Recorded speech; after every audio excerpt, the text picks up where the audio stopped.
കർത്താവിന്റെ ദാനമാണ്. Price the Lord. Hallelujah. ഈശോയിൽ ഏറ്റവും സ്നേഹം നിറഞ്ഞ സഫീറച്ച, ജോൺസണച്ച, പ്രിയപ്പെട്ട സിസ്റ്റേഴ്സ്, സഹോദരരെ, ഈശോ മിശിഹായിക്ക് സ്തുതിയായിരിക്കട്ടെ. പരസ്പരം സ്തുതി ചൊല്ലാം. Price the Lord. ഹല്ലേലൂയ. യേശുവേ സ്തോത്രം, യേശുവേ നന്ദി. അടുത്തിരിക്കുന്നവരെ നോക്കി പുഞ്ചിരിച്ചുകൊണ്ട് പറയാം ഹല്ലേലൂയ. കുറച്ചുകൂടെ നന്നായിട്ട് ചിരിച്ചിട്ട് പറഞ്ഞേ ഹല്ലേലൂയ. കുറച്ചുകൂടെ നന്നായിട്ട് ചിരിച്ചിട്ട് പറഞ്ഞേ ഹല്ലേലൂയ. അച്ഛനെ നോക്കി ചിരിച്ചിട്ട് പറഞ്ഞേ ഹല്ലേലൂയ. കുറച്ചുകൂടി നന്നാവോ നോക്കി ഹല്ലേലൂയ. ഈശോയെ നോക്കി ചിരിച്ചിട്ട് പറഞ്ഞേ ഹല്ലേലൂയ. ഹല്ലേലൂയ. സുഖമാണോ എല്ലാവർക്കും? മഴ പെയ്യുന്നുണ്ടോ? ചൂടെടുക്കുന്നുണ്ടോ? ഇല്ല. Price the Lord. നമ്മൾ പഠിച്ചുകൊണ്ടിരിക്കുന്നത് എന്തിനെ കുറിച്ചാണ്? രൂപാന്തരീകരണത്തെ കുറിച്ചാണ്. നമുക്ക് എന്താണ് സംഭവിച്ചുകൊണ്ടിരിക്കുന്നത്? രൂപാന്തരീകരണം. നമ്മൾ ഈ ദിവസങ്ങളിൽ പഠിച്ചുകൊണ്ടിരിക്കുന്നത് ഈശോയുടെ ഹൃദയത്തെ എങ്ങനെ ആശ്വസിപ്പിക്കാം എന്നാണ്. നമ്മൾ എന്തിനു വേണ്ടിയാണ് വന്നത്? ഈശോയുടെ ഹൃദയത്തെ ആശ്വസിപ്പിക്കാൻ വേണ്ടി. അടുത്ത ആൾക്ക് ഷെയ്ക്ക് ഹാൻഡ് കൊടുത്തിട്ട് പറയുക, ഞാൻ വന്നത് ഈശോയുടെ ഹൃദയത്തെ ആശ്വസിപ്പിക്കാനാണ്. നീ എന്തിനാണ് വന്നത്?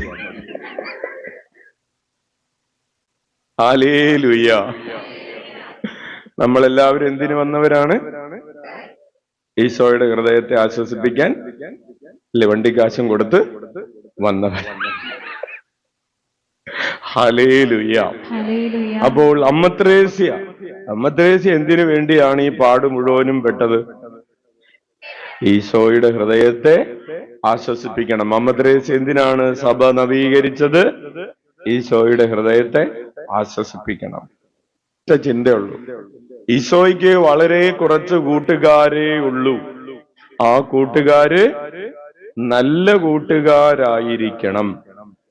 അമ്മ ത്രേസ്യയുടെ ചിന്ത അതായിരുന്നു. ഈശോയ്ക്ക് വളരെ കുറച്ച് കൂട്ടുകാരേ ഉള്ളൂ. ഇവിടെ ഇരിക്കുന്നവർ ഇപ്പൊ ഇത്രയും പേരുണ്ടെന്ന് വിചാരിച്ച് നമ്മൾ വലിയൊരു സംഖ്യയാണ് ഇതൊന്നൊന്നും വിചാരിക്കണ്ട, അല്ലേ?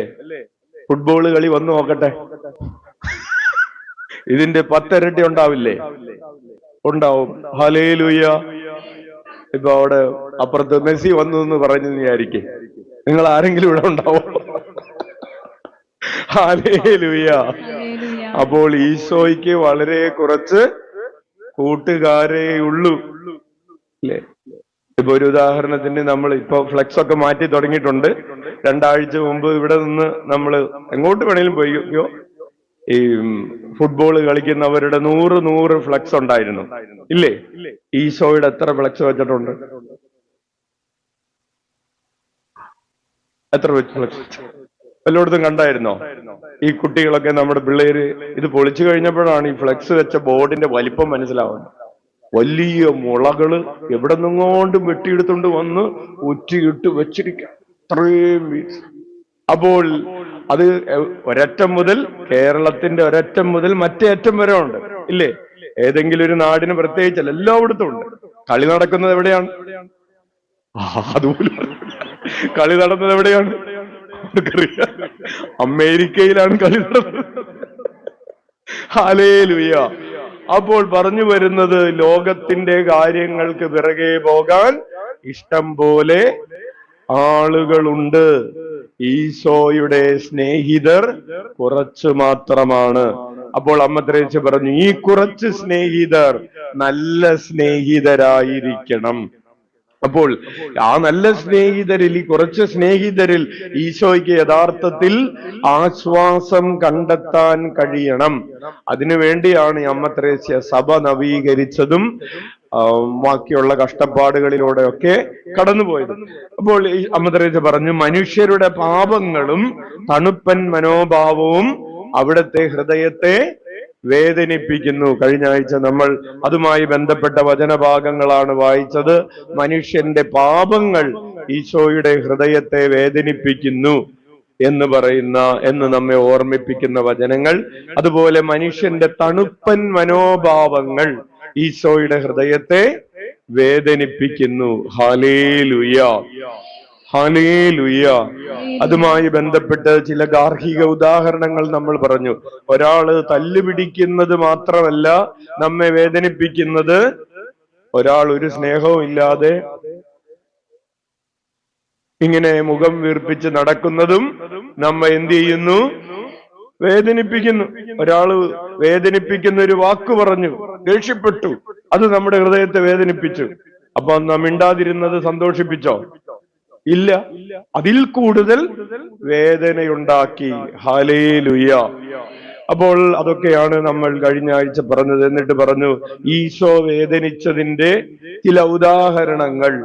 ഒന്ന് നമ്മൾ പറഞ്ഞത് ഈശോയുടെ ജെറൂസലേമിനെ കുറിച്ചുള്ള വിലാപമാണ്. എന്ത് പറഞ്ഞാണ് ഈശോ കരയുന്നത്? ഞാൻ നിങ്ങളുടെ അടുത്തേക്ക് വന്നു, നിങ്ങൾ എന്നെ സ്വീകരിച്ചില്ല, നിന്റെ സന്ദർശനത്തിന്റെ ദിനം നിങ്ങൾ അറിഞ്ഞില്ല. കള്ളക്കോഴി കുഞ്ഞുങ്ങളെ ചിറകിന്റെ കീഴിൽ ചേർത്ത് പിടിക്കുന്നത് പോലെ നിങ്ങളെ ചേർത്ത് പിടിക്കാൻ ഞാൻ ആഗ്രഹിച്ചു, പക്ഷേ നിങ്ങൾ എന്നോട് ചേർന്ന് നിന്നില്ല. ഈശോയുടെ വിലാപം എന്താണ്? നിങ്ങൾ എന്നോട് ചേർന്ന് നിന്നില്ല. നിങ്ങൾ എന്നെ പുറകെ നിന്ന് കുത്തി എന്നുള്ളതല്ല, കാലുവാരി എന്നുള്ളതല്ല, നിങ്ങൾ എന്നോട് ചേർന്ന് നിന്നില്ല.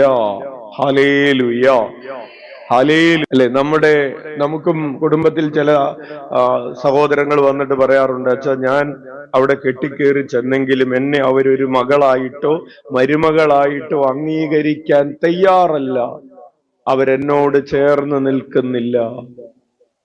ഒരമ്മ പറഞ്ഞു, അച്ഛാ എന്റെ മക്കള് എന്നോട് ചേർന്ന് നിൽക്കുന്നില്ല. മകൻ വിവാഹം കഴിച്ച മകളാണ്. ഇവനോട് 7 പള്ളിയിലെങ്ങാണ്ടും പോയി തിരി കത്തിച്ച് കുറെ നൊവേനയൊക്കെ കൂടി ആവിലയിൽ വന്ന് 33 പ്രാവശ്യം പ്രാർത്ഥനയിലൊക്കെ പങ്കെടുത്തിട്ടാണ് കല്യാണം നടന്നത്. അതിനുശേഷം അവന് വിദേശത്ത് ജോലി കിട്ടി, അവൻ അങ്ങോട്ട് പോയി. അവനെ കയറ്റി വിട്ടിട്ട് അവൾ അവളുടെ വീട്ടിലേക്ക് പോകും. ഇനി അവൻ വരുമ്പോഴേ അവള് വരുള്ളൂ. ഞാനിപ്പോ അവളുടെ അമ്മയല്ലേ? ഹല്ലേലൂയ. ചേർന്ന് നിൽക്കുന്നില്ല.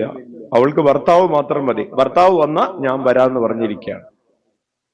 അപ്പോൾ ഇതുപോലെ ഒത്തിരി ഉദാഹരണങ്ങളുണ്ട്. അപ്പോൾ ചേർന്ന് നിൽക്കുന്നില്ല, അതൊരു വേദനയാണ്. നമ്മൾ ഈശോയോട് ചേർന്ന് നിൽക്കുന്നുണ്ടോ? ഈശോയോട് നമ്മൾ ഓരോ നിമിഷവും ചേർന്ന് നിൽക്കാത്തത് ആരുടെ വേദനയാണ്? ഈശോയുടെ വേദനയാണ്. ചിലപ്പോൾ സന്തോഷങ്ങൾ വരുമ്പോൾ നമ്മൾ കർത്താവിനെ മറക്കും. സന്തോഷങ്ങൾ വരുമ്പോൾ കർത്താവിനെ മറക്കുന്ന രീതിയിൽ ആഘോഷങ്ങൾ നടക്കാറുണ്ട്. സങ്കടങ്ങൾ വരുമ്പോഴും ചില ആളുകൾ കർത്താവിനെ, ഭയങ്കര സങ്കടം വന്നപ്പോ കർത്താവിനെ തള്ളിപ്പറയുന്ന സാഹചര്യങ്ങളുമുണ്ട്. ഹല്ലേലൂയ. അതിന്റെ ഒരു നല്ല ഉദാഹരണമാണ് പ്രിയപ്പെട്ടവരെ മർത്തായുടെ ഇന്നലെ. മർത്തായുടെയും മറിയത്തിന്റെയും ലാസറിന്റെയും തിരുനാളായിരുന്നു.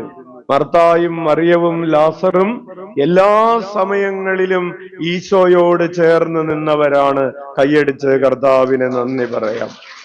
അവർക്ക് സങ്കടം വന്നപ്പോഴും ഈശോയോട് ചേർന്ന് നിന്നു, സന്തോഷമുണ്ടായപ്പോഴും ഈശോയോട് ചേർന്ന് നിന്നു. ഹല്ലേലൂയ.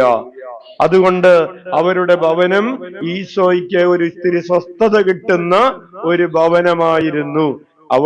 ഈശോ ഇത്തിരി ആശ്വാസം കിട്ടണം, ഇത്തിരി വിശ്രമം കിട്ടണം എന്നൊക്കെ വിചാരിച്ച സമയത്ത് അവരുടെ ഭവനത്തിൽ പോയി വിശ്രമിക്കുമായിരുന്നു. Hallelujah, hallelujah.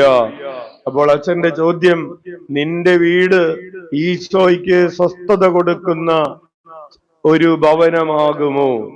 എന്താണ് ചോദ്യം? നിന്റെ വീട്, ചേച്ചിയുടെ വീട് ഈശോയ്ക്ക് സ്വസ്ഥത കിട്ടുന്ന ഒരു വീടാകുമോ?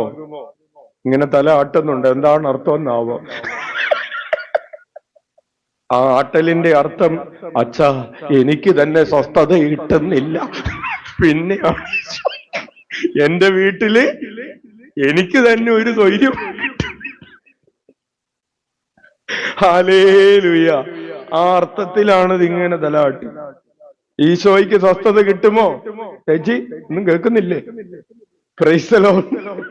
ഹല്ലേലൂയ. അപ്പോൾ പ്രിയപ്പെട്ടവരെ, അതാണ് ഒന്നാമതായിട്ട് പറഞ്ഞത്. ഈശോയോട് ചേർന്ന് നിൽക്കുന്നില്ല, ചേർന്ന് നിൽക്കുന്നില്ല. അവിടെയൊക്കെ വന്ന് നിൽക്കുന്നുണ്ട്. ചോറ് തിന്നുന്നുണ്ടോ? വെച്ച് വിളമ്പുന്നൊക്കെ തിന്ന് എമ്പൊക്കം വിട്ടു പോകുന്നുണ്ട്. പക്ഷെ ചേർന്ന് നിൽക്കുന്നില്ല. യെസ്, അതാണ് ഒന്ന്. രണ്ടാമത്തെ ഈശോയുടെ ദുഃഖം നമ്മൾ വായിച്ചത് എവിടെയാണ്? ഉപേക്ഷിച്ചു പോകുന്ന ശിഷ്യന്മാരെ കുറിച്ചാണ്. കുറെ പേര് ഈശോ പഠിപ്പിച്ചതൊക്കെ കേട്ട് കഴിഞ്ഞപ്പോൾ ഈശോയെ ഉപേക്ഷിച്ചു പോയി. ഇനി ഇവിടെ നിന്നിട്ട് കാര്യമില്ല. അച്ഛൻ പറയുന്ന ചില കാര്യങ്ങൾ കേട്ടപ്പോ നിങ്ങൾക്ക് മനസ്സിലായി, ഇനി ഈശോയുടെ അടുത്ത് ആശ്വാസം തേടി വന്നിട്ട് കാര്യമില്ല. എന്താണ്? ഈശോയ്ക്ക് തന്നെ ഒരു ആശ്വാസവും ഇല്ല. ഈശോ ആശ്വാസം അന്വേഷിക്കുകയാണ്. Hallelujah, hallelujah. അപ്പോൾ ചില ആളുകൾ ചില പഠനങ്ങൾ കേട്ടപ്പോൾ വിട്ടുപോയി, ചില കാര്യങ്ങൾ പറഞ്ഞപ്പോൾ ഉപേക്ഷിച്ചു പോയി. ചില ആളുകൾ പ്രാർത്ഥിച്ച് പ്രാർത്ഥിച്ച് കുറെ നാളായിട്ട് ഒന്നും കിട്ടാണ്ടായപ്പോൾ പ്രാർത്ഥന നിർത്തി, ഉപേക്ഷിച്ചു പോയി. പള്ളിയിൽ പോകുന്നത് നിർത്തി, ധ്യാനത്തിന് പോകുന്നത് നിർത്തി. ഇനിയിപ്പോ വേറെ എവിടെയെങ്കിലും പോയി നോക്കാം എന്നൊക്കെ ചിന്തിക്കാൻ തുടങ്ങി. ചില ആളുകളോട് ഒരു സഹോദരി വന്നിട്ട് പറയാണ്, ഒരാള് വീട്ടിൽ വന്നിട്ട്, നിങ്ങൾ കുറെ നാളായില്ലേ ഈ കത്തോലിക്ക പള്ളി പോകാൻ തുടങ്ങിയിട്ട്? ഉവ്വ.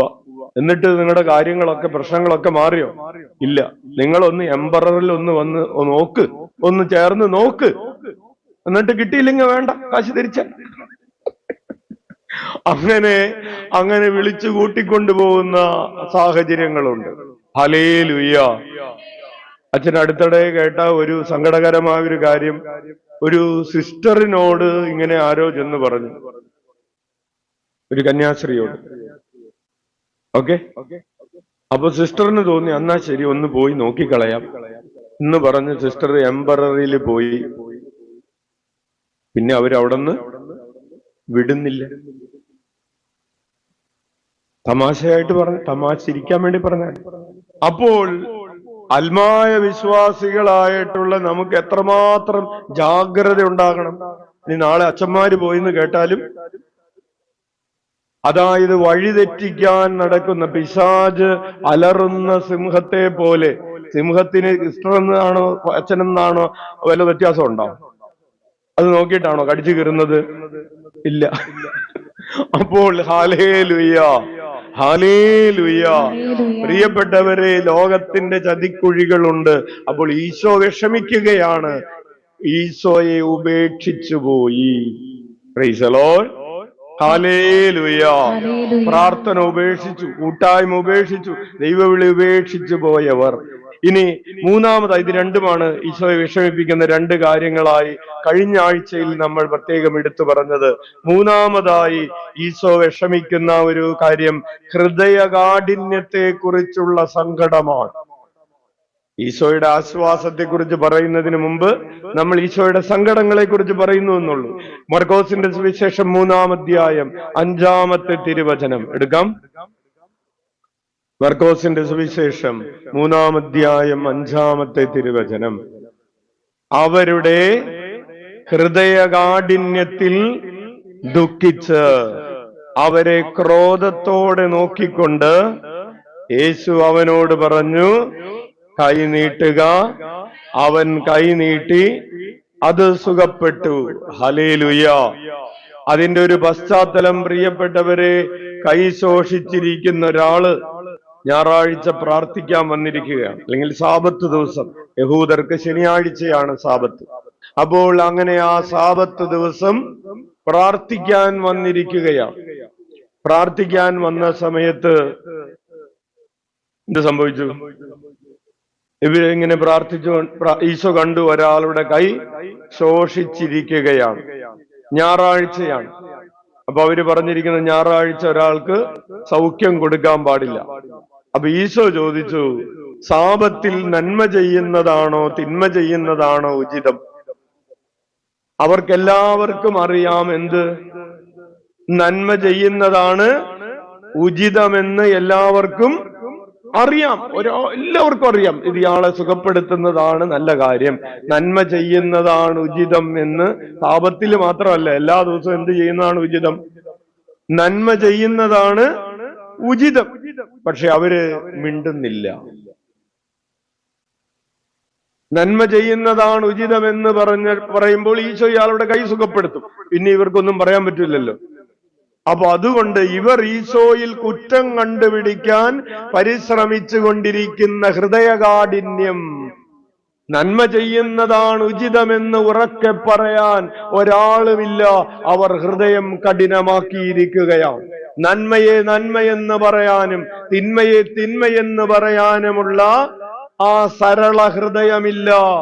തിന്മ നടന്നിട്ടും അതിനെക്കുറിച്ച് മിണ്ടാതിരിക്കുന്ന ഹൃദയകാഠിന്യം.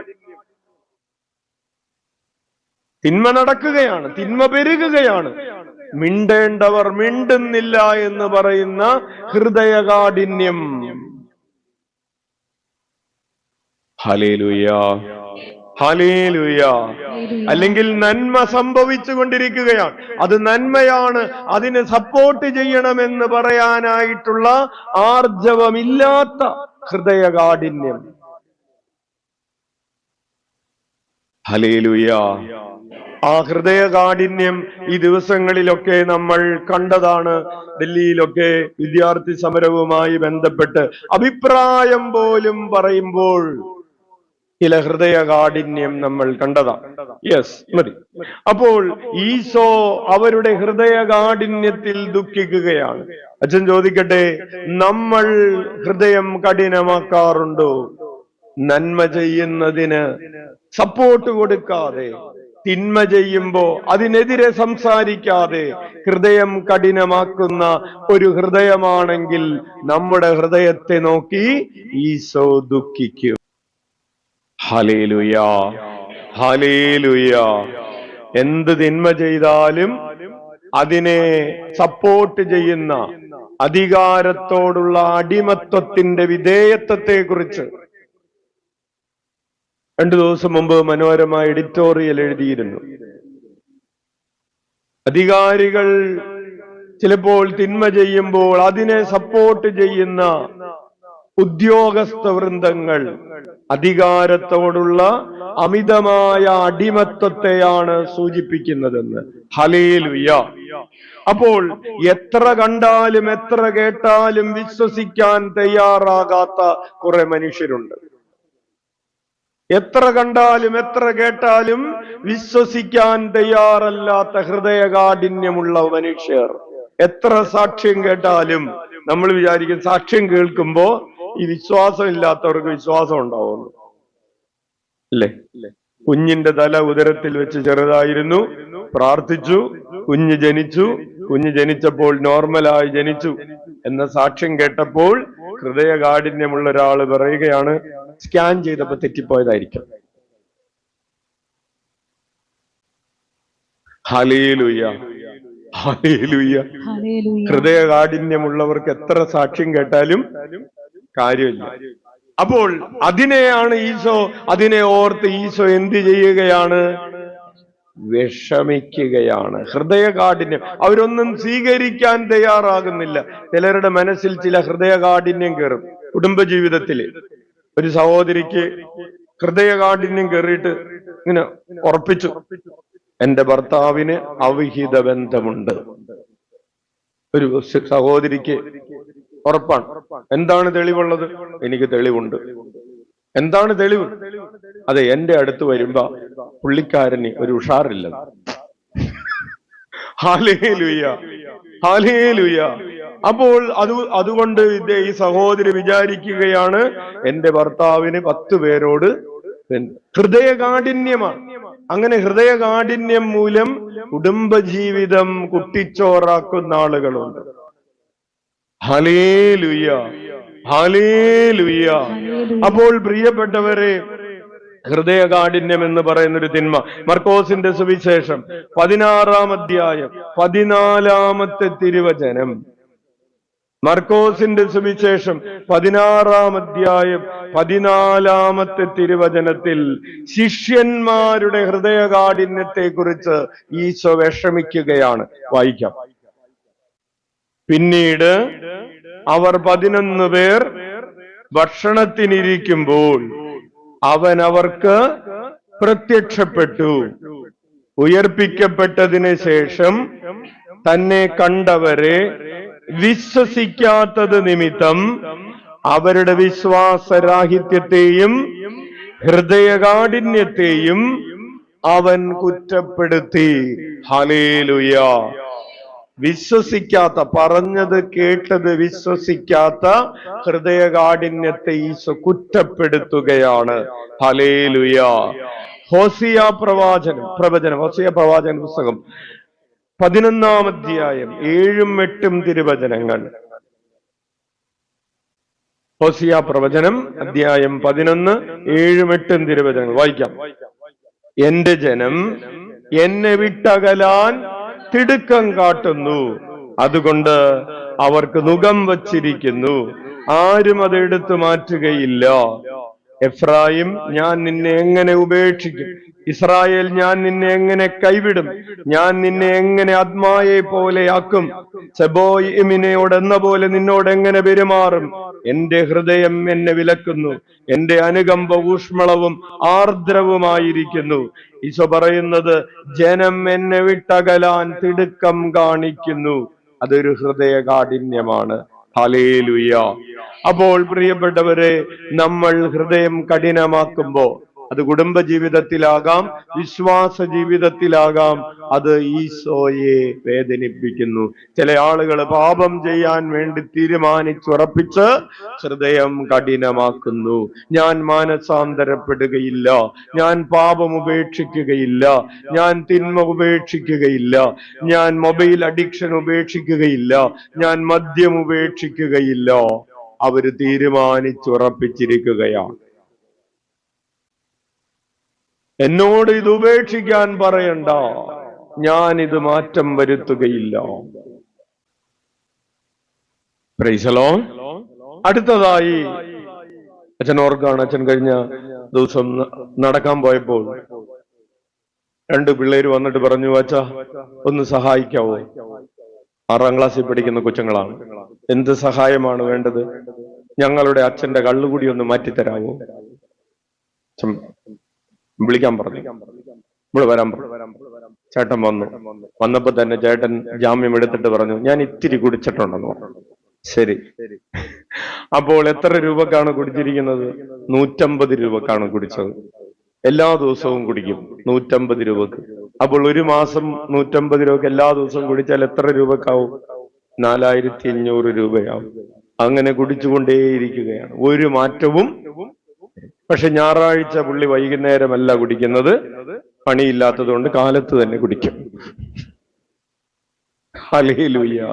പ്രിയപ്പെട്ടവരെ, ഹൃദയം കഠിനമാക്കുകയാണ്. മാറ്റം വരുത്താൻ ഒരു ഉദ്ദേശവും ഇല്ല. നിനക്ക് പറ്റില്ലെങ്കിൽ നീ ഒഴിഞ്ഞു പോയിക്കോ എന്ന് പറയുകയാണ് ഭാര്യയോ. അല്ലാതെ ഞാൻ മാറിയിട്ട് നീ സന്തോഷിക്കാമെന്ന് വിചാരിക്കണ്ട. നിനക്ക് പറ്റില്ലെങ്കിൽ, ചേച്ചി പറഞ്ഞു, ഈ 25 കൊല്ലം കഴിഞ്ഞ് ഞാൻ ഇനി എവിടെ ഒഴിഞ്ഞു പോവാനാണ്? 60 വയസ്സായി, ഇനി എവിടെ ഒഴിഞ്ഞു പോവാനാണ്? യെസ്. 4-മതായി പ്രിയപ്പെട്ടവരെ, കുരിശിലെ ദാഹം. ഈശോയുടെ കുരിശിലെ ദാഹം ഈശോയുടെ ഒരു വേദനയാണ്. യോഹന്നാന്റെ സുവിശേഷം 19-ാം അധ്യായം 28-ാമത്തെ തിരുവചനം വായിക്കാം. അനന്തരം എല്ലാം നിറവേറിക്കഴിഞ്ഞുവെന്ന് അറിഞ്ഞ് തിരുവെഴുത്ത് പൂർത്തിയാക്കാൻ വേണ്ടി യേശു പറഞ്ഞു, എനിക്ക് ദാഹിക്കുന്നു. Hallelujah, hallelujah. ഈശോ ഈ കുരിശിൽ കിടന്നുകൊണ്ട് ദാഹിച്ചത് എന്തിനു വേണ്ടിയാണ്? പ്രിയപ്പെട്ടവരെ, തന്നെ സ്നേഹിക്കുന്നവർ തന്റെ കൂടെ ഉണ്ടാകണമെന്നൊരു ദാഹമാണ്. ഒന്നാമതായിട്ട് മരിക്കുന്ന ആളുകൾക്ക് അവരുടെ ഒരു ആഗ്രഹം എന്തായിരിക്കും? മരിക്കാൻ ശ്വാസം വലിച്ചുകൊണ്ട് കിടക്കാണ്, അവരുടെ ഒരു ആഗ്രഹം എന്തായിരിക്കും? ചിക്കൻ ബിരിയാണി കഴിക്കണമെന്നായിരിക്കും. നീ ഒന്നിങ്ങോ അടുത്തു വന്നേ, അല്ലേ? അല്ലെങ്കിൽ ദൂരെ ആയിട്ടുള്ള മക്കൾ, അവരെയൊക്കെ ഒന്ന് വിളിച്ചേ, ഞാൻ അവസാനമായിട്ട് അവരെയൊക്കെ ഒന്ന് കാണട്ടെ. മരിക്കുന്ന ഒരാളുടെ ദാഹം എന്ന് പറയുന്നത്, പ്രിയപ്പെട്ടവരെ, എന്തെങ്കിലും തിന്നുന്നതിനോ കുടിക്കുന്നതിനോ ഉള്ള ദാഹവും വിശപ്പുമല്ല. എന്റെ പ്രിയപ്പെട്ടവരെ, ഞാൻ ഈ കണ്ണടക്കുന്നതിന് മുമ്പ് ഒരു നോക്കുകൂടെ ഒന്ന് കാണട്ടെ എന്ന് പറയുന്ന ഒരു ദാഹമുണ്ട്. ഹല്ലേലൂയ. അത് വളരെ സ്വാഭാവികമാണ്. നമ്മളുടെയൊക്കെ കുടുംബങ്ങളിൽ നിന്ന് ആരെങ്കിലും ഒക്കെ മരിച്ചിട്ടുണ്ടെങ്കിൽ, മരണസമയത്ത് അവരുടെ ആഗ്രഹമൊക്കെ നിങ്ങൾ ചോദിച്ചിട്ടുണ്ടെങ്കിൽ നിങ്ങൾക്കറിയാൻ പറ്റും, അവരുടെ ദാഹം മറ്റൊന്നിനും വേണ്ടിയല്ല. പ്രിയപ്പെട്ടവര്, നീ ഇവിടെ ഒന്നിരുന്നേ, ഇവിടെ ഒന്നിരുന്നേ, വേറൊന്നും വേണ്ട, ഇവിടെ ഒന്നിരുന്നാ മതി. അപ്പോൾ അച്ഛൻ ഓർക്കുന്നുണ്ട്, അപ്പച്ചൻ ഒക്കെ മരിക്കാറായ സമയത്ത് ഒന്നും വേണ്ട, ഒന്ന് ഇവിടെ ഇരുന്നാ മതി, കൂടെ ഒന്നിരുന്നാ മതി, ഒന്ന് കണ്ടാ മതി, ഒന്ന് തൊട്ടാ മതി. അതാണ് ഈ മരിക്കാൻ പോകുന്നവരുടെ ദാഹം എന്ന് പറയുന്നത്. പ്രിയപ്പെട്ടവർ കൂടെ ഉണ്ടാകണമെന്ന് പറയുന്ന ദാഹം. പ്രിയപ്പെട്ടവരെ, ഓരോ ദിവ്യബലിയിലും ഈശോയുടെ ഒരു ദാഹമുണ്ട്. കുരിശിൽ കിടന്ന ഈശോയുടെ ദാഹം ഓരോ കുർബാനയർപ്പണത്തിലും ആവർത്തിക്കപ്പെടുന്നുണ്ട്. തന്റെ പ്രിയപ്പെട്ടവർ തന്റെ കൂടെ ഉണ്ടാകണമെന്ന ഒരു ദാഹമുണ്ട് ഈ അൾത്താരയിൽ. ഉച്ചത്തിൽ വിളിച്ച ഈശോയേ, ഈശോയേ.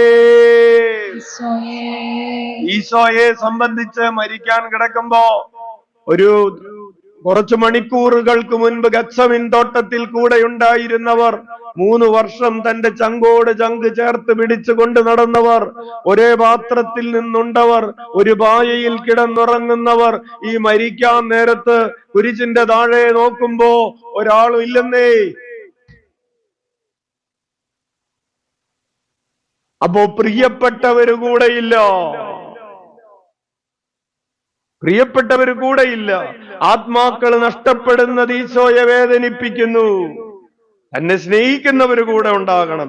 ഈശോ ആഗ്രഹിക്കുകയാണ്, ഈശോയുടെ ദാഹമാണ് എല്ലാവരും രക്ഷ പ്രാപിക്കണം.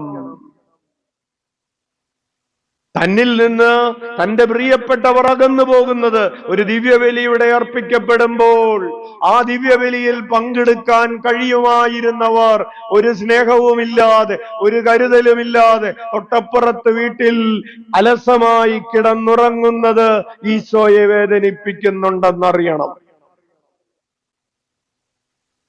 ഈശോ ദിവ്യകാരുണ്യത്തിൽ എഴുന്നള്ളിയിരിക്കുമ്പോൾ ഈശോയെ പരിഗണിക്കാതെ, അവന്റെ സ്നേഹകുദാശയിൽ അവൻ നമ്മെ കാത്തിരുന്നിട്ടും, ദാഹത്തോടെ കാത്തിരുന്നിട്ടും അവനെ അന്വേഷിച്ചു വരാതെ, മറ്റു പല ലോകത്തിന്റെ ഒരു ഗുണവുമില്ലാത്ത പല കാര്യങ്ങളിൽ നമ്മൾ വ്യാപരിക്കുന്നത് അവനെ വേദനിപ്പിക്കുന്നുണ്ടെന്നോർക്കണം. Hallelujah, hallelujah.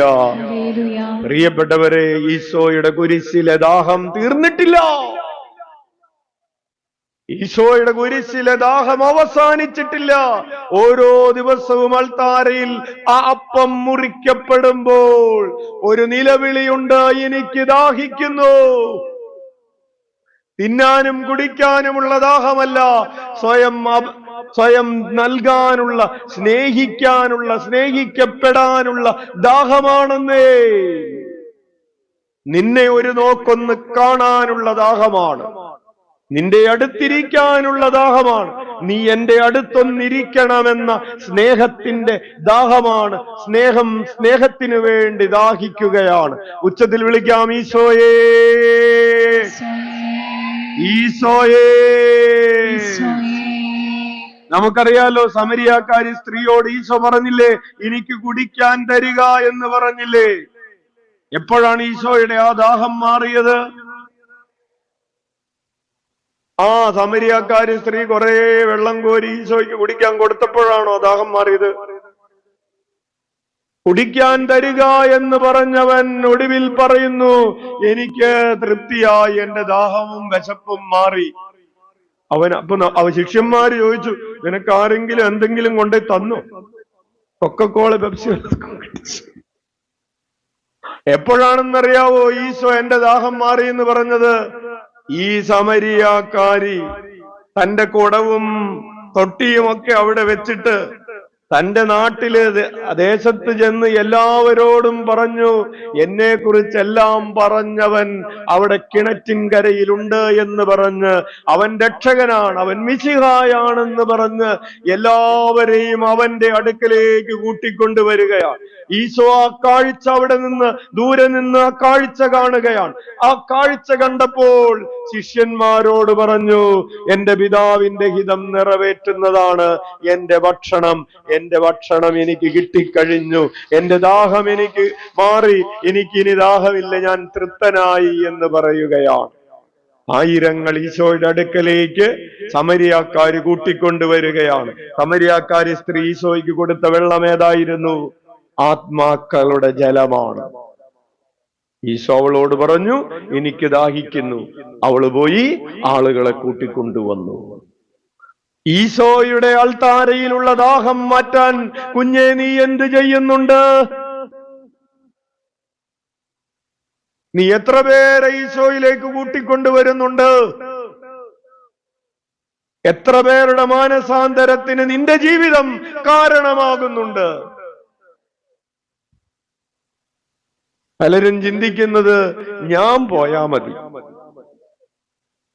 ഞാൻ എന്റെ കാര്യം നോക്കിയാ മതി. ഞാൻ എന്റെ കാര്യം മാത്രം നോക്കി നിൽക്കുമ്പോ ഈശോയുടെ ദാഹം മാറുന്നില്ലെന്നറിയണം. ഓരോരുത്തരും അവനവന്റെ കാര്യം മാത്രം നോക്കുന്നവരാകരുത്. മറ്റുള്ളവരെ കൂടെ ഈശോയിലേക്ക് കൂട്ടിക്കൊണ്ടുവരുന്നവരാകണം. ഈശോയുടെ കാര്യം നോക്കുന്നില്ല. പൗലോസ് പറയുന്നതാണ്, എല്ലാവരും അവരവരുടെ കാര്യം മാത്രം നോക്കുന്നു, ആരും കർത്താവിന്റെ കാര്യം നോക്കുന്നില്ല. ഞാൻ രക്ഷപ്പെടണം, ഞാൻ ഈശോയുടെ അടുക്കലേക്ക് പോകും, ബാക്കിയുള്ളവര് രക്ഷപ്പെട്, മരിക്ക്, നശിക്ക്, എന്തെങ്കിലും ആവട്ടെ, അത് ഞാനിപ്പോ എന്ത് വേണം? Hallelujah, hallelujah. പ്രിയപ്പെട്ടവരെ, അതാണ് ഈശോയെ ദുഃഖിപ്പിക്കുന്ന നാലാമത്തെ കാര്യം. ഒരു കുരിശിലെ ദാഹമാണ്, അത് അനുദിനം ഉള്ള ദാഹമാണ്. ഈശോ ഇപ്പോഴും എപ്പോഴും ദാഹിച്ചു കൊണ്ടിരിക്കുകയാണ്, എന്റെയും എല്ലാവരുടെയും ആത്മരക്ഷയ്ക്ക് വേണ്ടി, സ്നേഹത്തിന് വേണ്ടി. ഈശോ സ്നേഹം എന്തിനു വേണ്ടിയാണ് ദാഹിക്കുന്നത്? സ്നേഹത്തിന് വേണ്ടിയാണ് ദാഹിക്കുന്നത്. ഭർത്താവിന്റെ സ്നേഹത്തിന് വേണ്ടിയുള്ള ദാഹം. പ്രിയപ്പെട്ടവരെ, ഭാര്യ കുഴിമന്തി ഉണ്ടാക്കി കൊടുത്താൽ തീരില്ല. തീരോ? ഭർത്താവ് പറയാണ്, നീ എനിക്ക് കുഴിമന്തി ഒന്നും ഉണ്ടാക്കി തരണ്ട, ഒന്ന് മര്യാദക്കൊന്ന് എന്നെ സ്നേഹത്തോടെ നോക്കി ഒന്ന് ചിരിച്ചാ മതി. അപ്പൊ ഭാര്യ പറയണ, എന്റെ പട്ടി ചിരിക്കുമോ?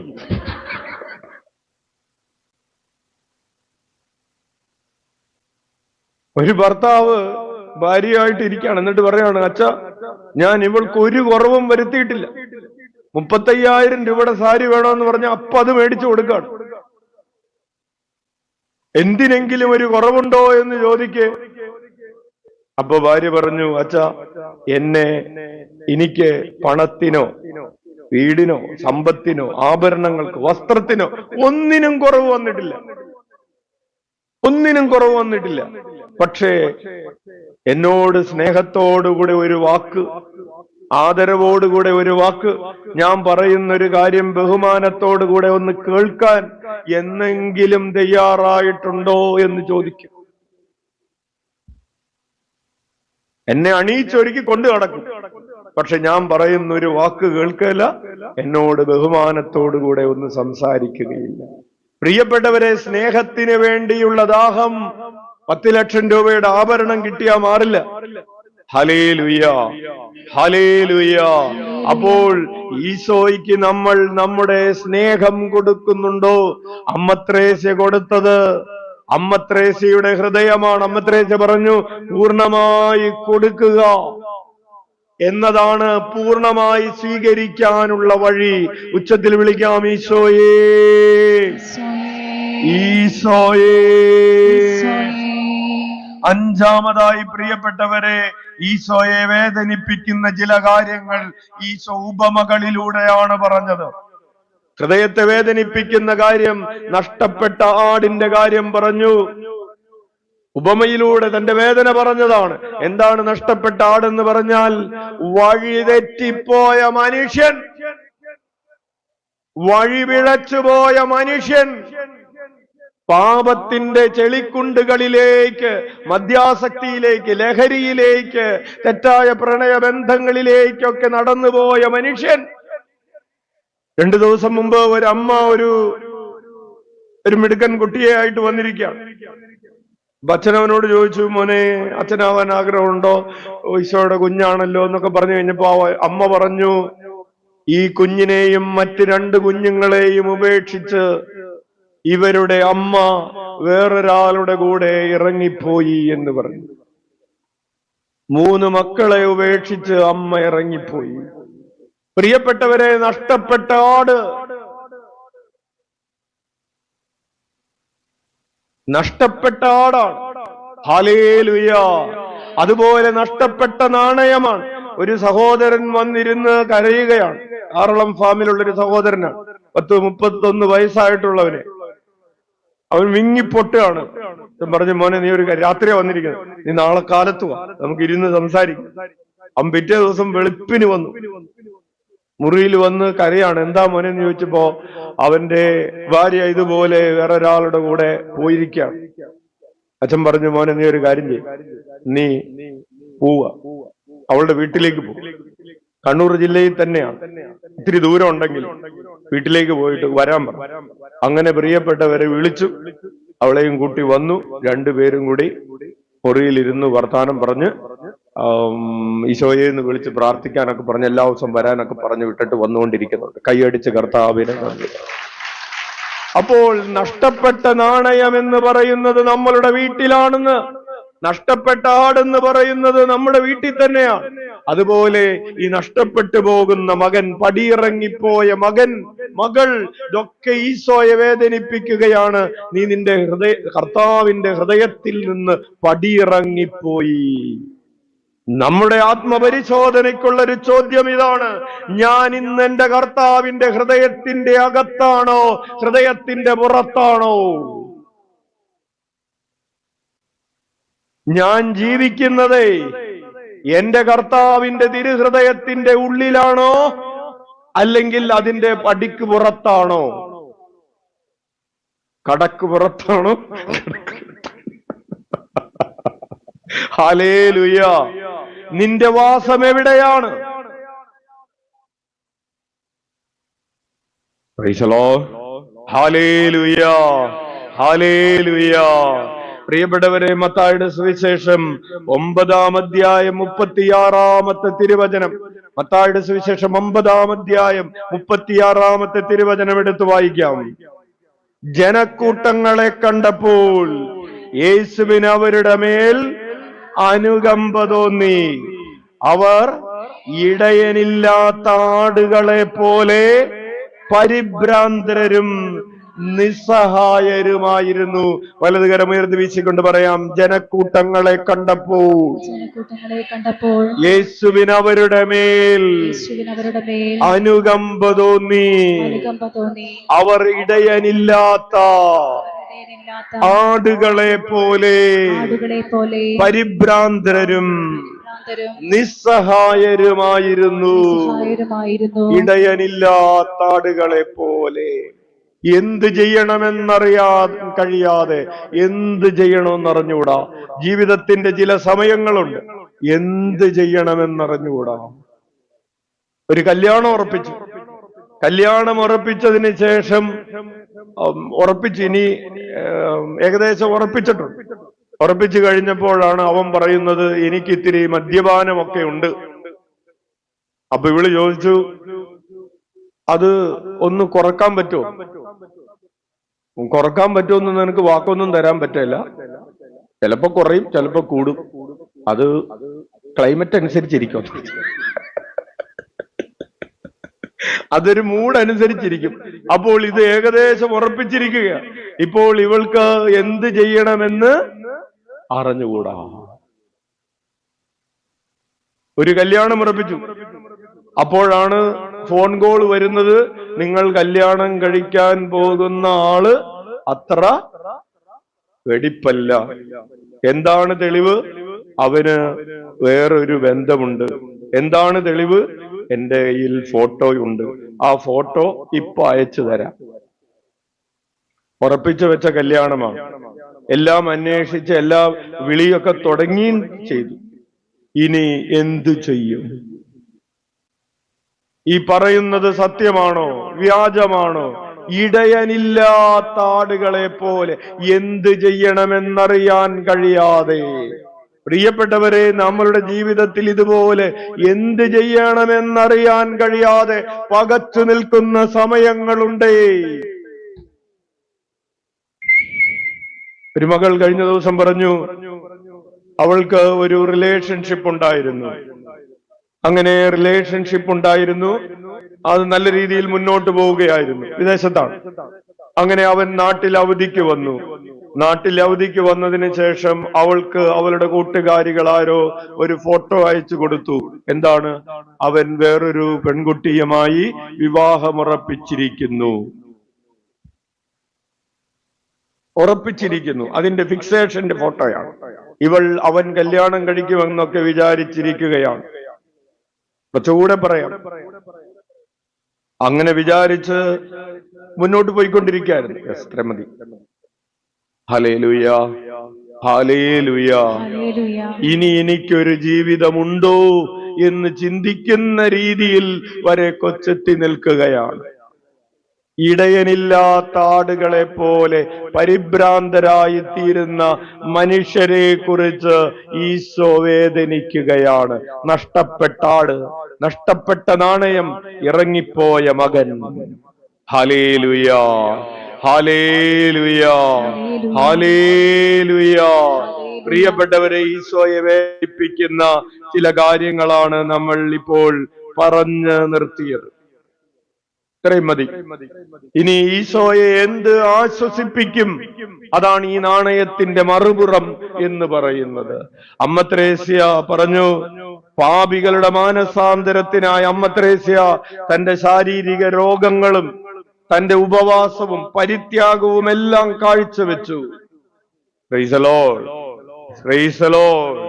അപ്പോ നമ്മൾ വചനത്തിൽ നിന്ന് തന്നെ ചില കാര്യങ്ങൾ കണ്ടെത്താൻ പരിശ്രമിക്കുകയാണ്. അതിനുശേഷം ഈശോയെ ആശ്വസിപ്പിക്കുന്നതിന് അമ്മ ത്രേസ്യ എന്ത് ചെയ്തു എന്നത് നമുക്ക് ധ്യാനിക്കാം. ഈശോയെ ആശ്വസിപ്പിച്ച ഒരു 10 കാര്യങ്ങൾ നമ്മൾ വചനത്തിൽ നിന്ന് കണ്ടെത്താൻ പരിശ്രമിക്കുകയാണ്. ഒന്നാമതായി, ബഥാനിയയിലെ മറിയത്തിന്റെ സുഗന്ധലേപനം ഈശോയെ ആശ്വസിപ്പിച്ച ഒരു കാര്യമാണ്. Price the Lord, hallelujah. എന്താണ് ഈശോയെ ആശ്വസിപ്പിച്ച ഒരു കാര്യം? ബഥാനിയയിലെ മറിയത്തിന്റെ സുഗന്ധലേപനം. നമുക്കറിയാം, ലാസർ ഉയർത്തെഴുന്നേറ്റതിന് ശേഷം ഈശോയും ശിഷ്യന്മാരും ഒക്കെ മറിയത്തിന്റെയും മർത്തായുടെയും ലാസറിന്റെയും വീട്ടിൽ വിരുന്നിനിരിക്കുകയാണ്. ലാസർ ഉയർത്തെഴുന്നേറ്റതിന്റെ സന്തോഷമാണ്. അപ്പോഴാണ് മറിയം 3 ലക്ഷം രൂപ വിലയുള്ള അവളുടെ പെർഫ്യൂം, നാർദീൻ സുഗന്ധദ്രവ്യം കൊണ്ടുവന്നിട്ട് അത് എന്ത് ചെയ്യുകയാണ്? ആ ഈശോയുടെ തലയിലേക്ക് കമഴ്ത്തി ഒഴിക്കുകയാണ്. എത്ര ലക്ഷം രൂപയുടെയാണ്? 3 ലക്ഷം രൂപയുടെ പെർഫ്യൂം നിങ്ങളുടെ കയ്യിലുണ്ടെന്ന് നിങ്ങൾ വിചാരിക്കുക. ഇത്രയുള്ളൊരു കുപ്പി, 3 ലക്ഷം രൂപ. നിങ്ങൾ എന്ത് ചെയ്യും? ഈശോയല്ല, ഈശോയുടെ അല്ലേ, ആര് വന്നാലും അത്. ഇനി നിങ്ങൾക്ക് ഭയങ്കര സ്നേഹം കൂടിയെന്ന് വിചാരിച്ച നിങ്ങൾ എന്ത് ചെയ്യും?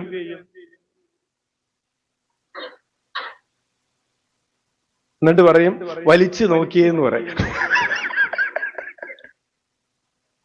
Hallelujah, hallelujah. അത് നിങ്ങൾ പൊട്ടിച്ചിട്ട് ഒഴിച്ചു കൊടുക്കൂ കാലില്. വേറെ 1-2 പ്രാവശ്യമൊന്നും ജനിച്ചാ പോരാ, 10 പ്രാവശ്യം. ഹല്ലേലൂയ. അപ്പോൾ പ്രിയപ്പെട്ടവരെ, എന്തുകൊണ്ടാണ് ഒരു മടിയും കൂടാതെ അവൾ അത് ഒഴിക്കുന്നത്? അത്രമാത്രം ഈശോ വിലപ്പെട്ടതാണ്. എനിക്ക് എന്റെ ഈശോ വിലപ്പെട്ടതാണ്. കൈയടിച്ച് കർത്താവിന് നന്ദി പറയാം. ഈശോയ്ക്ക് വേണ്ടി എത്ര ചെലവാക്കിയാലും അത് അധികമാവുകയില്ല. എത്ര സ്തുതിച്ചാലും അത് അധികമാവുകയില്ല. അവിടുന്ന് അതെല്ലാറ്റിന്റെയും ഉപരിയാണ്. ഉച്ചത്തിൽ വിളിക്കാം, ഈശോയേ, ഈശോയേ, ഈശോയേ. പ്രിയപ്പെട്ടവരെ, ആ പ്രവൃത്തി ഈശോയെ ആശ്വസിപ്പിച്ചു. ആ നല്ല കാര്യം, ഇവൾ എനിക്ക് വേണ്ടി ഒരു നല്ല കാര്യം ചെയ്തിരിക്കുന്നു എന്നാണ് ഈശോ പറയുന്നത്. ഈശോ പറയുന്നില്ല അവൾ അത് നിർദ്ദേശിപ്പിച്ച് കളഞ്ഞു എന്ന് പറയുന്നില്ല. നല്ല കാര്യം. ഈശോ ആ ഒരു പശ്ചാത്തലം എന്ന് പറഞ്ഞാൽ, ആ സംഭവം നടക്കുന്ന ഒരു കോണ്ടസ്റ്റ് നമ്മൾ ധ്യാനിക്കുന്നത് നല്ലതാണ്. പലരും ഈശോയെ കൊല്ലാൻ നടക്കുകയാണ്. പലരും ഈശോയെ കൊല്ലാൻ നടക്കുകയാണ്. യൂദാസ് ഈശോയെ വിൽക്കാൻ നടക്കുകയാണ്. എത്ര കാശിന്? 30 വെള്ളിക്കാശിന് ഈശോ വിൽക്കാൻ നടക്കുകയാണ്. ആളുകള് പലരും കൊല്ലാൻ നടക്കുകയാണ്, കല്ലെറിയാൻ നടക്കുകയാണ്. അങ്ങനെ റിജക്റ്റഡ് ആണ്. ഈശോ വളരെയധികം മാനസികമായി തളർന്നിരിക്കുകയാണ്. ചില സമയങ്ങളിൽ നമുക്ക് തോന്നാറില്ലേ, എന്നെ ആരും സ്നേഹിക്കുന്നില്ല എന്ന്? തോന്നാറുണ്ടോ? എന്നെ ആർക്കും വേണ്ടാന്ന് തോന്നാറില്ലേ? ഞാൻ ചീഞ്ഞളിഞ്ഞു എന്ന് തോന്നാറില്ലേ? ഉണ്ട്. അങ്ങനെ തോന്നുന്ന ചില സമയങ്ങളിൽ ആരെങ്കിലും നമുക്ക് നല്ലൊരു വാക്ക് നമ്മളോട് പറഞ്ഞാൽ അതിന് 10 ലക്ഷം രൂപയുടെ വില ഉണ്ടാവും, ഇല്ലേ? നമ്മൾ ആരും വേണ്ട, നമ്മുടെ മക്കൾക്ക് വേണ്ട, ഭർത്താവിന് വേണ്ട, മാതാപിതാക്കൾക്ക് വേണ്ട, അല്ലെങ്കിൽ ഭാര്യയ്ക്ക് വേണ്ട എന്നൊക്കെ തോന്നുന്ന ചില സമയങ്ങളുണ്ട്. അപ്പോഴാണ് ഇവിടെ ഒരു പെൺകുട്ടി അവളുടെ ഏറ്റവും വിലപിടിപ്പുള്ള സുഗന്ധം അവന്റെ മേൽ, സുഗന്ധ തൈലം അവനെ അഭിഷേകം ചെയ്യുന്നത്. ഈശോയ്ക്ക് അത് വലിയ ആശ്വാസമായിരുന്നു. എന്ന് പറഞ്ഞാൽ നമ്മളുടെ സ്നേഹപ്രകടനങ്ങൾ ഈശോ വിലമതിക്കുന്നുണ്ടെന്ന്. ഉച്ചത്തിൽ വിളിച്ച ഈശോയേ. പ്രിയപ്പെട്ടവരെ, നമ്മൾ അവിടത്തെ മുൻപിൽ വന്ന് കരമുയർത്തി ഈശോയെ എന്ന് വിളിക്കുന്ന ആ സ്നേഹപ്രകടനം ഈശോയെ ആശ്വസിപ്പിക്കുന്നുണ്ടെന്നേ. നമ്മൾ മുട്ടയിൽ വലിഞ്ഞ് ഒരു പ്രാശ്ചിത്ത പ്രവൃത്തി, പരിഹാര പ്രവൃത്തി ചെയ്യുന്നത് ഈശോയെ ആശ്വസിപ്പിക്കുന്നുണ്ടെന്നേ.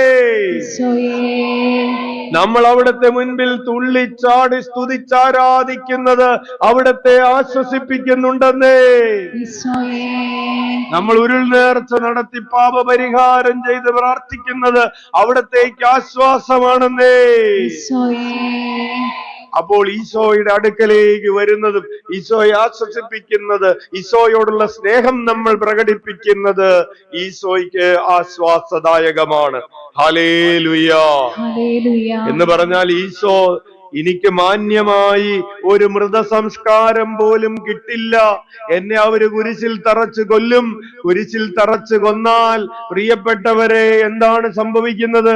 കുരിശിൽ തറച്ച് കൊല്ലപ്പെട്ടവന്റെ മൃതശരീരത്തിന് എന്ത് സംഭവിക്കുമെന്നറിയാവോ?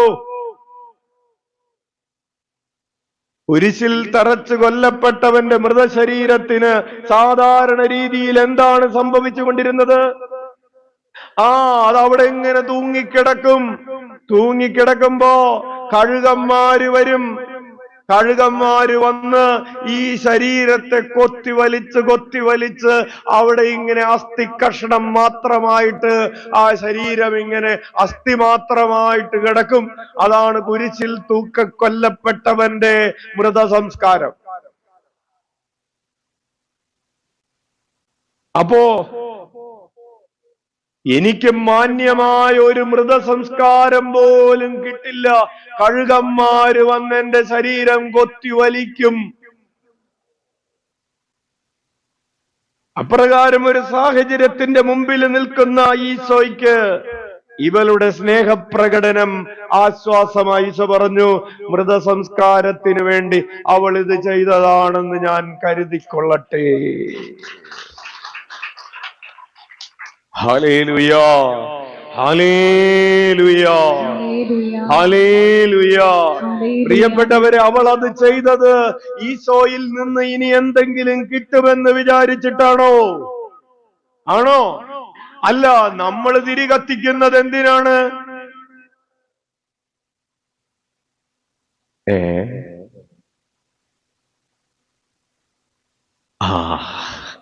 അതാണ് മറിയത്തിന്റെ 3 ലക്ഷം ഒഴിച്ചതിന്റെയും നമ്മൾ 2 രൂപയുടെ തിരി കത്തിച്ചതിന്റെയും വ്യത്യാസം. നമ്മൾ 3 രൂപയുടെ തിരി കത്തിച്ചിട്ടുണ്ട്. എന്റെ കാര്യം 2 ദിവസത്തിനുള്ളിൽ നടക്കും. വെറുതെ ഒന്നും വേണ്ട, 3 രൂപയുടെ തിരി കത്തിച്ചിട്ട്. Hallelujah, hallelujah. ഉച്ചത്തിൽ വിളിച്ചേ, ഈശോയേ, ഈശോയേ. പ്രിയപ്പെട്ടവരെ, മറ്റൊരു കാര്യം കൂടെ പറഞ്ഞു ചെന്നത് വചന ശുശ്രൂഷ അവസാനിപ്പിക്കാം. ഈശോയെ ആശ്വസിപ്പിക്കുന്ന മറ്റൊരു കാര്യമാണ് ആരാധിക്കുക എന്നത്. ആരാധിക്കുന്നത് ഈശോയെ ആശ്വസിപ്പിക്കുന്നു. സങ്കീർത്തനങ്ങൾ 141 രണ്ടാമത്തെ തിരുവചനം വായിക്കാം. എന്റെ പ്രാർത്ഥന അങ്ങയുടെ സന്നിധിയിലെ ധൂപാർച്ചനയായും ഞാൻ കൈകൾ ഉയർത്തുന്നത് സായാഹ്ന ബലിയായും സ്വീകരിക്കണമേ. ഹല്ലേലൂയ. പ്രിയപ്പെട്ടവരെ, നമ്മൾ കുന്തിരിക്കമിട്ട് ധൂപാർച്ചന ചെയ്യുന്നത് ഓക്കെ, പക്ഷെ സങ്കീർത്തകൻ പറയുകയാണ്, ഞാൻ കർത്താവ് അങ്ങയുടെ മുമ്പിൽ നിന്ന് പ്രാർത്ഥിക്കുന്നത് ധൂപാർച്ചനയായി കണക്കാക്കണം. ഞാൻ കൈകൾ ഉയർത്തി പ്രാർത്ഥിക്കുന്നത് സായാഹ്ന ബലിയായി, അതായത് മുട്ടാടുകള്, കൊഴുത്ത കാളക്കുട്ടി, ഇതൊക്കെ കൊണ്ടുവന്ന് അർപ്പിക്കുന്നത് പോലെ ഒന്നും കൊണ്ടുവന്നിട്ടില്ല. പക്ഷെ ഞാൻ കൈകൾ ഉയർത്തി പ്രാർത്ഥിക്കുന്നത് സായാഹ്ന ബലിയായി സ്വീകരിക്കണമേ. ഹല്ലേലൂയ. പ്രിയപ്പെട്ടവരെ, ആളുകൾ ഈശോയെ ആരാധിച്ചതിൽ ഈശോ ആനന്ദിച്ചു എന്ന് സൂചിപ്പിക്കുന്ന ഒരു വചനഭാഗമാണ് മത്തായിയുടെ സുവിശേഷം 21-ാം അധ്യായം 15-ഉം 16-ഉം തിരുവചനങ്ങൾ നമുക്ക് വായിക്കാം.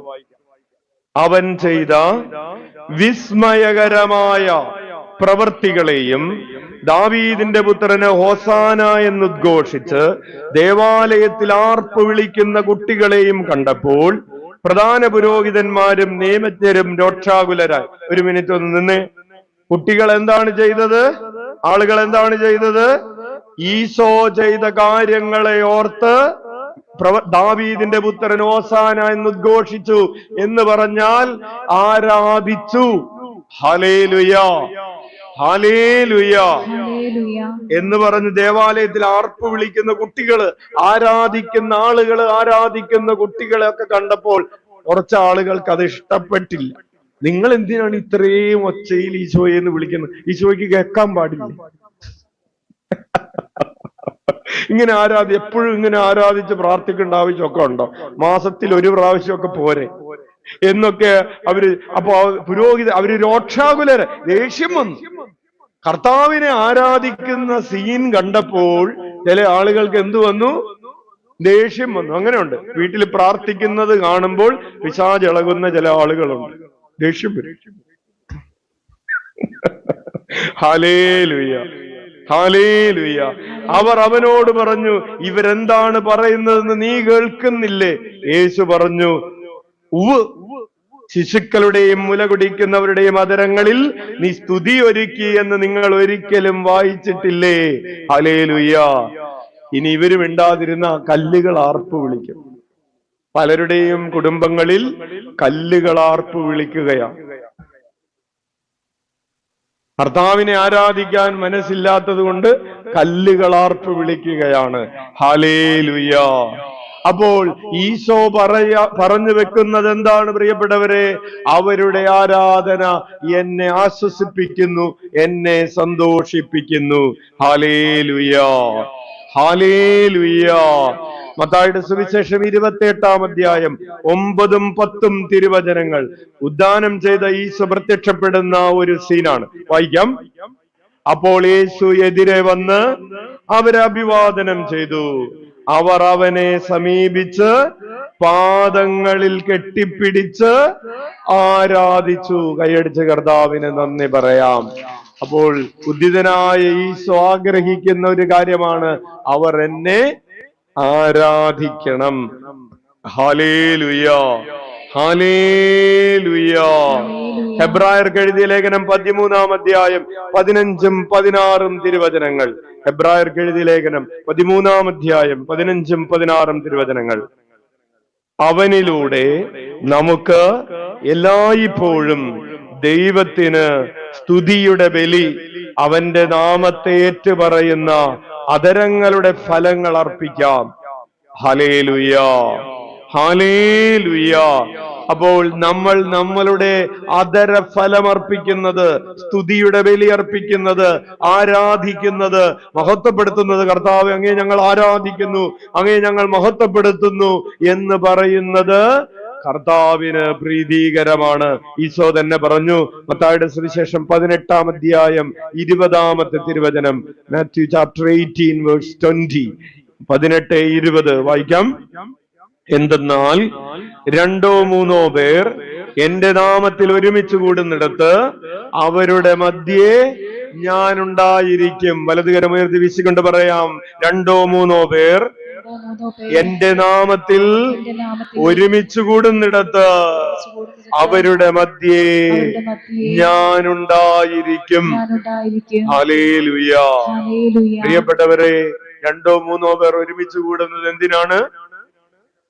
തൊഴിലുറപ്പിന് വേണ്ടിയാണ്. അല്ല, എന്തിനു വേണ്ടിയാണ്? കർത്താവിനെ ആരാധിക്കാൻ ഒരുമിച്ച് കൂടിയതാണ്. ഹല്ലേലൂയ. അപ്പോൾ ഒരുമിച്ച് കൂടുന്നിടത്ത് ഈശോ വന്ന് നിൽക്കുന്നത് എന്തിനാണ്? എന്തുകൊണ്ടാണ്? ആ ഒരുമിച്ച് കൂടിയ കൂട്ടായ്മ, ആ കൂട്ടായുള്ള പ്രാർത്ഥന, ആ പ്രാർത്ഥന ഈശോയെ ആശ്വസിപ്പിക്കുന്നു. അതുകൊണ്ടാണ്. കൈയടിച്ച കർത്താവിനെ നന്ദി പറയാം. കുടുംബാംഗങ്ങൾ ഒരുമിച്ചിരുന്ന് പ്രാർത്ഥിക്കുന്നത് ഈശോയെ ആശ്വസിപ്പിക്കുന്നു. Hallelujah, hallelujah. ഒരു കുടുംബത്തിൽ ഒരു അപ്പം പറഞ്ഞു, അച്ഛാ എന്റെ ഭാര്യ എന്റെ കൂടെ പ്രാർത്ഥിക്കാൻ വരുന്നില്ല. പ്രാർത്ഥിക്കുന്ന ആളൊക്കെയാണ്, പക്ഷെ എന്റെ കൂടെ ഇരുന്ന് പ്രാർത്ഥിക്കുന്നില്ല. അപ്പൊ അച്ഛൻ 2 പേരോടും കൂടെ പറഞ്ഞു, നിങ്ങൾ ഒറ്റക്കൊറ്റക്ക് പ്രാർത്ഥിച്ചാ പോരാ, ഒരുമിച്ചിരുന്ന് പ്രാർത്ഥിക്കണം. അപ്പൊ പിറ്റേ ദിവസം തുടങ്ങി അവര് ഒരുമിച്ച് പ്രാർത്ഥിക്കാൻ വേണ്ടി ഒരുമിച്ച് കൂടി. അതിനുശേഷം ഈ സഹോദരി അച്ഛന് മെസ്സേജ് ചെയ്തിട്ട് പറഞ്ഞു, ഒരുമിച്ച് പ്രാർത്ഥിക്കാൻ തുടങ്ങിയപ്പോൾ ഞങ്ങളുടെ കുടുംബത്തിൽ ഉണ്ടായിരുന്ന സന്തോഷം അനേകം മടങ്ങായി വർദ്ധിച്ചു എന്ന്. ഹല്ലേലൂയ. പ്രിയപ്പെട്ടവരെ, ഒരു കുടുംബത്തിന്റെ വെളിച്ചമാണ് ഭാര്യയും ഭർത്താവും മക്കളും മാതാപിതാക്കളും എല്ലാം ഒരുമിച്ചിരുന്ന് പ്രാർത്ഥിക്കുമ്പോൾ ആ കുടുംബത്തിലുള്ള തിന്മയുടെ അരൂപികൾ വിട്ടുപോകും. കുടുംബത്തിലെ വെളിച്ചമാണ് പ്രാർത്ഥന. പ്രാർത്ഥനയില്ലാത്ത വീട് സന്ധ്യയായിട്ട് ലൈറ്റ് ഇടാത്ത, കറണ്ട് വരാത്ത വീടുമല്ലേ, കണക്ഷൻ കിട്ടിയിട്ടില്ല.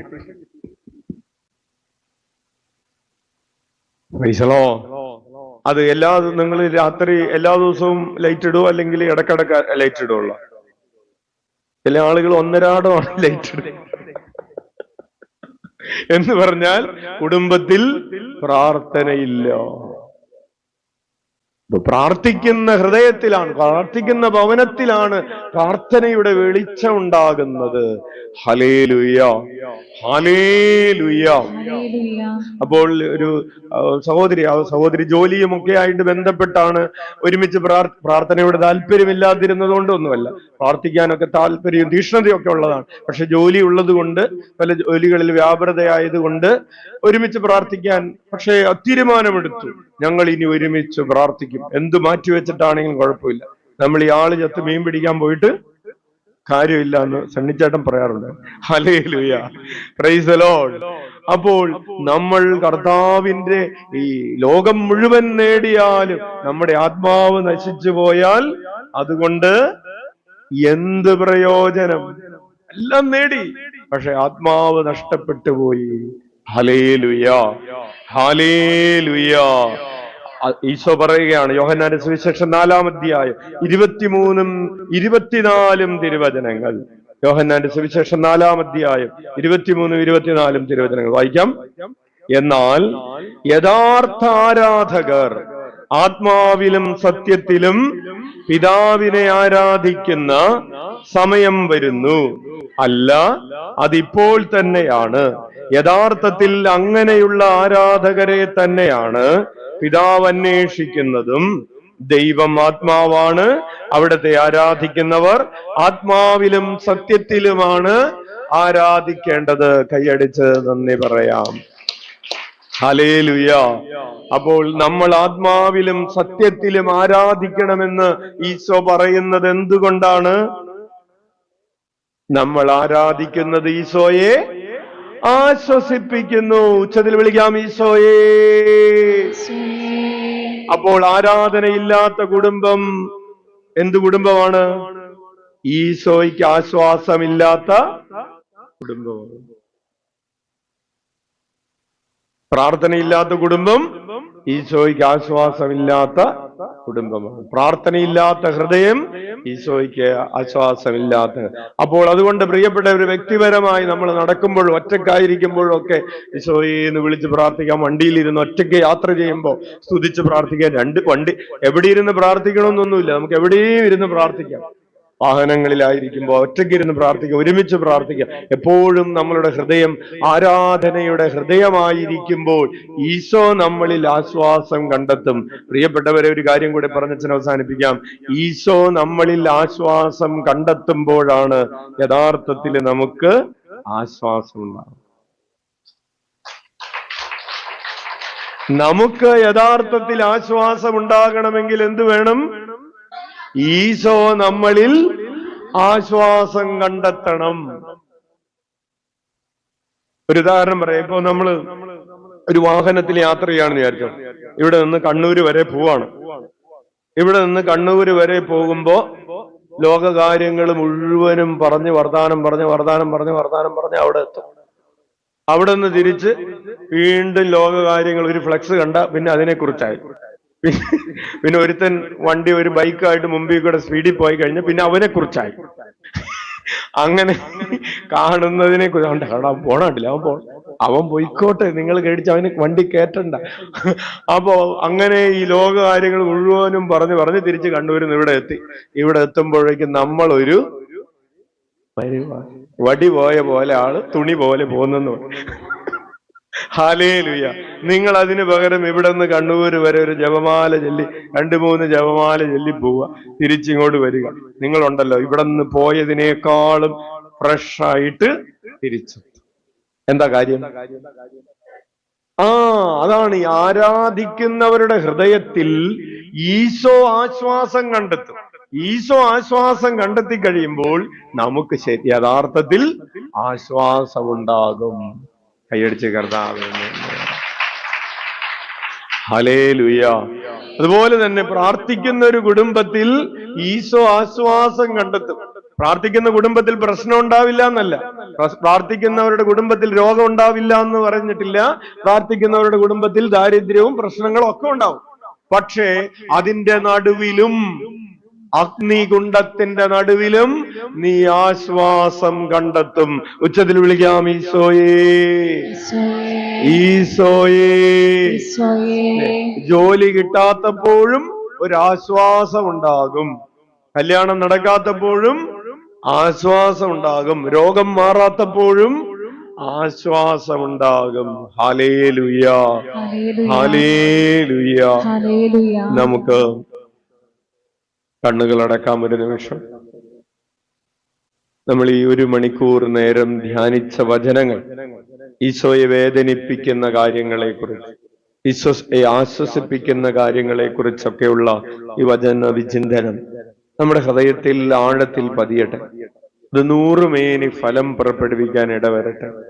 തുടർന്ന് നടക്കാൻ പോകുന്ന ആരാധന കർത്താവിന് നമ്മുടെ ഹൃദയത്തിൽ ആശ്വാസം കണ്ടെത്താൻ ഇടവരുത്തുന്ന, നമ്മുടെ സമൂഹത്തിൽ ഈശോ ആശ്വാസം കണ്ടെത്തുമ്പോൾ അത്ഭുതങ്ങൾ, അടയാളങ്ങൾ സംഭവിക്കാം. സാക്ഷ്യം പറയാൻ പറ്റുന്ന രീതിയിൽ ഒരു അത്ഭുതം, ഒരടയാളം എന്റെ ജീവിതത്തിൽ ഇന്ന് സംഭവിക്കട്ടെ എന്ന് പ്രാർത്ഥിക്കും. എല്ലാ നിയോഗങ്ങളും കർത്താവിന്റെ കരങ്ങളിലേക്ക് കൊടുക്കുക. നിങ്ങൾ ആദ്യം അവിടുത്തെ രാജ്യവും അവിടുത്തെ നീതിയും അന്വേഷിക്കുക. ബാക്കിയുള്ളതെല്ലാം നിങ്ങൾക്ക് നൽകപ്പെടും. കർത്താവിന് 1-ാം സ്ഥാനം കൊടുത്ത് അവിടുത്തെ അന്വേഷിച്ച് ആരാധിക്കുക. 33 ആഴ്ചയെങ്കിലും ഇവിടെ വന്ന് കാലത്ത് മുതൽ 7:30 മുതൽ 3 മണി വരെയുള്ള ശുശ്രൂഷയിൽ പങ്കെടുക്കാനും ഒരു 100 പേരെയെങ്കിലും ഈശോയിലേക്ക് കൂട്ടിക്കൊണ്ടുവരുവാനും ഒക്കെ പ്രതിജ്ഞയെടുത്ത് അതിനുവേണ്ടി അധ്വാനിക്കുമെന്ന്, വീട് കയറി ഇറങ്ങിയിട്ടാണെങ്കിലും അനേകരെ ഈശോയിലേക്ക് കൂട്ടിക്കൊണ്ടുവരാൻ ഞാൻ കഠിനാധ്വാനം ചെയ്യുമെന്ന് ആഗ്രഹിച്ചൊക്കെ പ്രാർത്ഥിക്കുക. കർത്താവ് നമ്മുടെ ജീവിതത്തിൽ വലിയ കാര്യങ്ങൾ ചെയ്യും. വചനം പരിശുദ്ധ അമ്മയുടെ ഉദരത്തിൽ മാംസം ധരിച്ചതുപോലെ നമ്മുടെ ഹൃദയത്തിൽ മാംസം ധരിക്കുന്നതിന് വേണ്ടി പ്രത്യേകം പ്രാർത്ഥിക്കുക.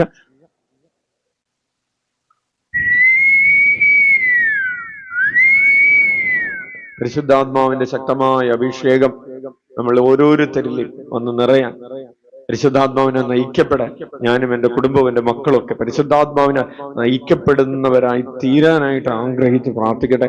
ആത്മീയമായ വലിയൊരു നവീകരണം അമ്മ തെരേസയുടെ തിരുനാളിന് ഒരുക്കമായിട്ടുള്ള ഈ ആഴ്ചകൾ, വരുന്ന 11 ആഴ്ചകൾ ഈ ആത്മീയമായ വളർച്ചയുടെ, പ്രാർത്ഥനാ ചൈതന്യത്തിലുള്ള, പ്രാർത്ഥനാ ജീവിതത്തിലുള്ള ആഴപ്പെടലിന്റെ ദിവസങ്ങളായിട്ട് മാറാൻ വേണ്ടി പ്രത്യേകം പ്രാർത്ഥിക്കാം.